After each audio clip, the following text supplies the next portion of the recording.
Afsus. Ikkinchi qism.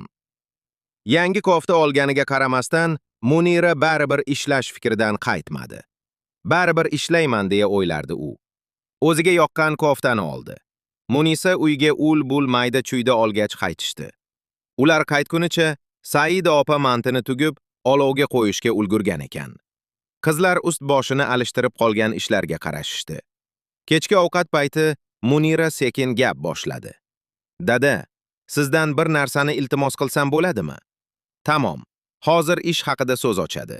Keyin dadasi bizni sog' qo'ymaydi. O'yladi Saida opa. To'g'ri, Umid aka unchalik yomon odam emas. Shunchaki qizlarini oliy ma'lumotli bo'lishini xohlaydi. Behuda narsalarga chalg'ishini istamaydi. Qani eshitaylikchi.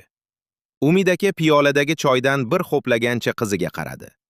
Men qo'shimcha darslarga qatnamoqchiman. Ya'ni ertaga oliy ta'lim yurtiga kirishim uchun bu kerak deb hisoblayman. Ish qilib dadam rozi bo'lsinlarda. Shunda bemalol ishlashim mumkin. Ular esa meni darsda deb o'ylashadi. Juda yaxshi o'ylabsan, qizimi? Umid aka mamnun holda gapirdi. O'qisang o'zingga yaxshi. Xo'sh, qo'shimcha darslar qayerda bo'larkan? Ya'ni biror o'quv markaziga bormoqchimisan? Ha. Munira dadasining ko'ziga tik qarab yolg'on gapirdi. Maktabimizni oldida bitta kichkina o'quv markazi bor. O'sha yerga borsam degandim. Narx ham uncha qimmat emas. Sen puldan xavotir olma. Muhimi, yaxshi bilim olsang bo'ldi. To'g'rimi oyisi? To'g'ri dadasi. Bu safar oyisi dedi. Demak, ularning johillari chiqmadi. Xudoga shukr. Shu qizga aql kirgani rost bo'lsin. Saida opa xursand bo'ldi. Munira endi bemalol ishlashi haqida o'ylab, ichiga sig'masdi. Endi mening ham qo'limda oz bo'lsa ham pulim bo'ladi. Endi men ham boshqa tengdoshlarim kabi yuraman. Ich-ichidan quvonib ketardi. Qizlar bugungi nonushtani o'zlari tayyorlashdi. Kecha nonushta paytidagi tanbeh ularga juda yaxshi ta'sir qilgan edi. Muniraning ham kayfiyati a'lo, chunki u bugundan ish boshlaydi, pul topa boshlaydi. Shularni o'ylab ichiga sig'may ketardi. Saida opa qizlarining bu ishidan juda ham xursand. Ayniqsa, Muniraning ish haqida boshqa so'z ochmagani uni juda ham quvontirmoqda. Butun oila birgalikda nonushta qilib bo'lishgach, hamma tarqaldi. Kimdir ishga, kimdir o'qishga. Munira ham ketish oldidan ishda kiyish uchun bitta shim va koftasini olib sumkasiga joyladi. Dars davomida ham butun xayoli faqat ishda bo'ldi. Darslar tugashi bilan o'sha kafega qushdek uchib bordi. Ishni gaplashdi. Ish haqini kunlik oladigan bo'ldi.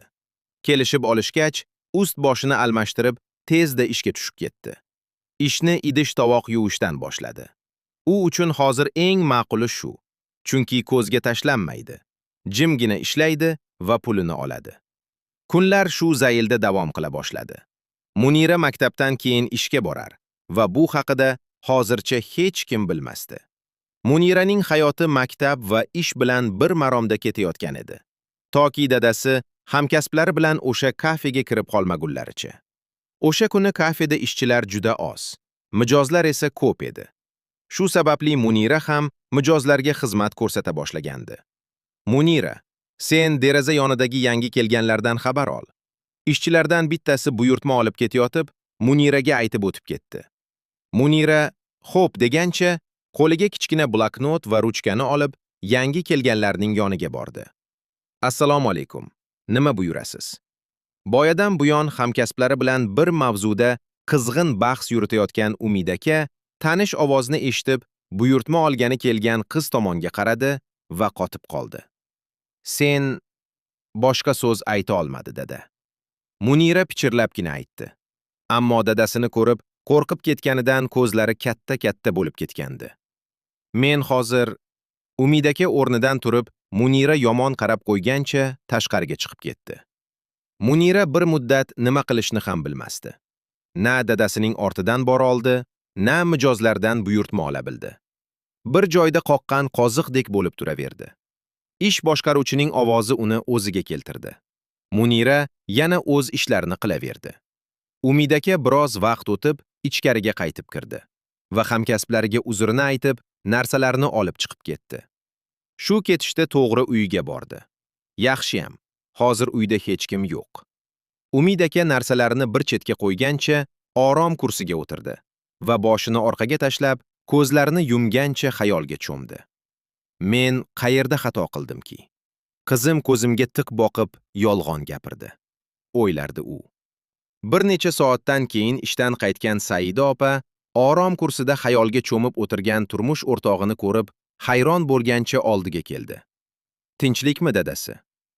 Yuzlari biroz oqargan eridan xavotir olgancha so'radi.